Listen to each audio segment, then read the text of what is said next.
Welcome to the Journey of Possibility podcast powered by BeCollaboration. I'm very proud to say I'm with Erkan Ali, my co-host today, and our very special guest is Mr. Glen Williamson, sales trainer extraordinaire. Very special, extra special guest, Glen Williamson.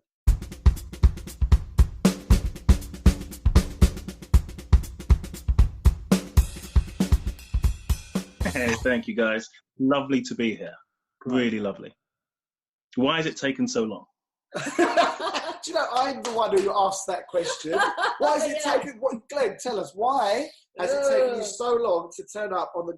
And this is the... He hasn't even turned up. By the way, for our audience, this is the first time we're doing a JOP over the internet via Zoom. So because Glen lives such a long way away. That's because you live in the Arctic. Yeah, and there's some kinks in the road between...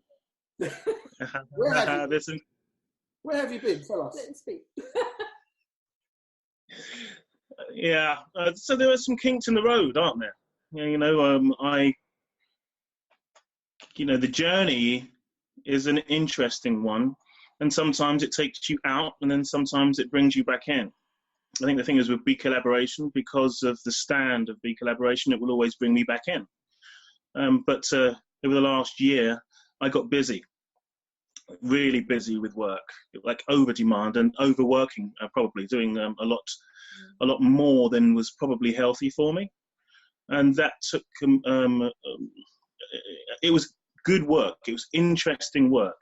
I worked with a lot of fantastic companies, but that took me away from BeCollaboration, and creating the space for it at the same time as doing the work wasn't something I was able to do until now, and so I'm back. Yeah. Well, I just want to acknowledge that because I'm sure you've made history in BeCollaboration more than twice, but you were the first person who became a member because you found us online and they just called up and said, I want to join. So yes, you're the first, and you're the first online JOP, which is not such a big deal, I suppose. It's more a big deal for us, technically. But and it isn't really. It's actually quite easy. It's easier to do it the old way. But the thing is, like, tell us a bit about the story. So how did you find out about it? And then, what was you looking for? What was your life like before? And what made you go, yep, I want to be part of that? Actually, I did look at you online, but only after someone mentioned it to me. And I'm going to say that the person that mentioned it to me was Dave Caudle, but I'm not 100% sure about that. I think it was Dave. And I was at a networking event with him. And he described it. Yes, it was Dave Caudle. I do remember it now. He described BeCollaboration to me. I've always been looking for something different. The world is different than it seems. And I know that collaboration... Instinctively, I know that collaboration is at the heart of all the growth that I've experienced. So the way it was described to me was just something very, very different, not as a networking group, not as as anything traditional, but as something that is determined to change the world and make the world a better place, where people stand for something. And, the person who stands for nothing falls for everything. I was very conscious at that time that the people who take a stand for something are the people who stand as giants in this world. So I looked at the website and I saw the vision. And as soon as I saw the vision, I thought, I've got to speak to these people. And as soon as I spoke to, I think I spoke to Erkan first. No, is that correct? Yeah, it was me. I think it was Jill. It was Jill first. I'm sorry. As soon as I spoke to Jill, I knew that this is something I wanted to join. I just remember that first conversation, feeling that there was something important here. Yeah. So that was my journey. It was an advocate from within BeCollaboration, and I think it was probably 2 years ago now. No, maybe a little bit more. Yeah. I think maybe more. Yeah. Maybe more. Yeah. Maybe. Yeah. I might be in my third year. Yeah. I think so. And just feeling attached. So at the time, I was very much, and still, into singularity, the whole idea of singularity and the teachings of Ramana Maharshi and Nisargadatta Maharaj, those Indian mystics who talk about there's only one thing on this earth. Singularity is a really important idea for me, and I was reading a lot about that, so very much in a spiritual space. And there was something that appealed to me in the discussions and the vision of BeCollaboration at the time that I felt connected with. And if you could articulate that, what would you say that appealed? I know you said, I don't know, whatever Dave said to you, we have to have a chat with him about that. But yeah, so what was it that you gleaned from the vision, mission, the website, the conversation with Jill that made you go, yeah, I want to be part of it? Because I think the proposition at BeCollaboration to this day is still not readily understood, I would say. Really, I mean, that's one of our challenges is saying, well, it's a community, and I don't want to put words in your mouth. So what was it that kind of made you go, yeah, you know what, this really fits something for me? It's excuse me, it's not as easy to articulate. There's something in the non-traditional and non-conventional nature of it, aligned with the fact that I thought it was capable of delivering results. So putting people together is not new. No. People come together and they cooperate. What I think BeCollaboration does is it allows people come together and create something that's more than the sum of its parts. And it's in that I see the possibility. And I've seen evidence of that happening all the time. And also I just see people with more vision than in conventional circles. So I had spent years, absolutely years, networking. And I just got to a stage where I was starting to get a little bit disillusioned, a little bit bored with the whole idea of networking. I felt that there was a lack of collaboration, a lack of mutuality in the networking circles. And that because I had a good network, I would give lots and not receive anything. And then through the teachings that I was reading about, I started to realize that my expectation of giving and expecting something in return was actually really flawed. I didn't want to be that, because the essence of true generosity is giving with no expectation of receiving something in return. So I thought that actually the whole networking regime and environment was actually not making me into a better person. There was something in the BeCollaboration space that made me feel as though I was becoming a better person, because then now you're giving with no expectation of anything in return. But you're experiencing a benefit as opposed to expecting one. Yeah, absolutely. So like, you experience. Yeah, so for example, when you share your best stuff, I mean, one of the things that people are quite confused about at the beginning, I'm going to share my best stuff, who's going to pay me? Well, no, they don't pay you. You share, and they get the experience, and you get something back later because they'll share, and it's an ongoing process. But what you're doing is actually you're contributing. But if everyone's contributing within the community, you experience value without expecting it. I'm sharing this because it's important and valuable. I know it'll make a difference to you, and then you receive it. But then later on, you share something, and I receive. But also, the act of sharing is receiving enough. Is to give is the end goal. Is just purely so that you can make a difference to somebody. Whether it eventually comes back to you, that's the bonus. That's the icing on the cake.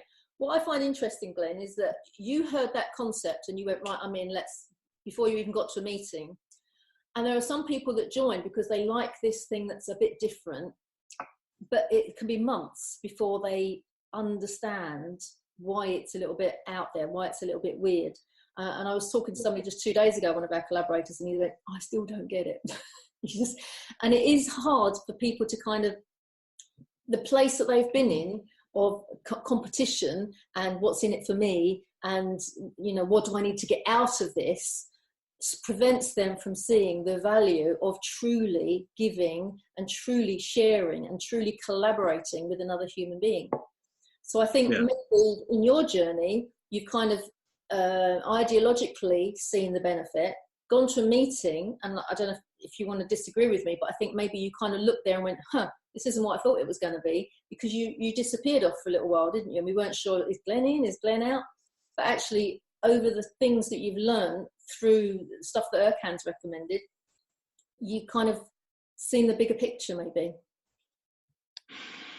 Yeah, I think all of that is fair. So it's not that I got disillusioned with it. It's that I easily prioritize something else over it. Yeah. So in order to do what BeCollaboration is doing, I think you need quite a high level of awareness. You cannot do this without people who are readily willing to work on themselves, to let lots of stuff go, to be in integrity. And I was gravitating towards spaces where I felt as though there was, more of that going on. It was more obvious. You alluded to the landmark experience for me. There's just lots and lots of remarkable human beings who are creating possibilities and doing amazing things on this earth. And when I hear some of these stories, it just blows my mind. And when I see them in action, it blows my mind. So it's about gravitating towards a space, not realizing that you can be in two spaces at the same time and create and grow within those spaces. Do you know what I mean? If someone had told me that, I'd come back.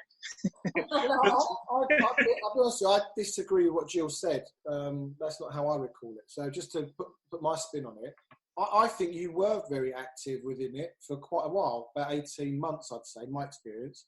And I think we had that whole phase where we were building some momentum, and I guess it was the old guard where we were 18 months ago, 2 years ago, and that all dropped away. And then this is how I recall it. I think it was around November 16, you and I were sitting in a hotel talking about this consultancy. I think we called it Red Blue back then, Red Blue Consulting. And I was working on bringing that into existence. And I was saying to you about, one of the core benefits of this is about a breakthrough. And you were going, but breakthrough, how can you guarantee people are going to have breakthrough? I was like, well, I've been around breakthrough, transformational work most of my life, since I was 14, I was doing this stuff, right? Yeah, and various jumps in the journey along the way. And you said, but how do you know? It was like, he was really couldn't. And I said, well, and I think I swore at you. I said, just go do it. And I mentioned the Landmark Forum. And I remember that being November 16. And I reckon you probably did your forum either early January 17. Was it around that time? You probably know the date. It was the last week of February 17. There you go. Because at the end of January 2017, I flew over to Seattle to train a large group of salespeople. And during that training course, I suffered a heart attack. And I was in hospital for a few days in Seattle. It's quite a lot to go through when you're not with your family. And I sat there thinking to myself, was this a life well lived? If I had gone, if this was a more serious, actually it was a deep vein thrombosis I picked up on the flight. And I was thinking to myself, if I had gone in the last 24 hours, would I have been happy with what just happened? And while I was sitting in that hospital bed, our conversation in December was very much at the forefront of my mind, Erkan. It was an important conversation. It changed the way I viewed the world. That, the heart attack, the fact that I realized that no, I didn't spend a lot of my life telling the truth. I didn't spend a lot of my life in integrity. I didn't take responsibility for what I should have taken responsibility for. I didn't take responsibility for my life. It was always my dad's fault. It was always my brother's fault and someone else's fault, but I wasn't able to take responsibility for it. And I sat there thinking, well, I'm going to change stuff now. And I realized that, the message around Landmark was Erkan, and Jill, who for 18 months were trying to say to me, just try it. Try something on. What have you got to lose? I don't think I put it to you in the last conversation. Eventually, I think you got fed up with it. But children might be watching. I just looked at you and I just went, right, I'm not having this anymore. And I just blatantly made it clear. You just go do this now. That's it. It's done. Because we got. So I booked it. Yeah. I booked it shortly after. Yeah. And if I'm to be completely honest with you, if I had done it before the heart attack, the impact on me would have been significantly different. I wouldn't have gone all in. But I did it after the heart attack, and then I had the mixture of your stand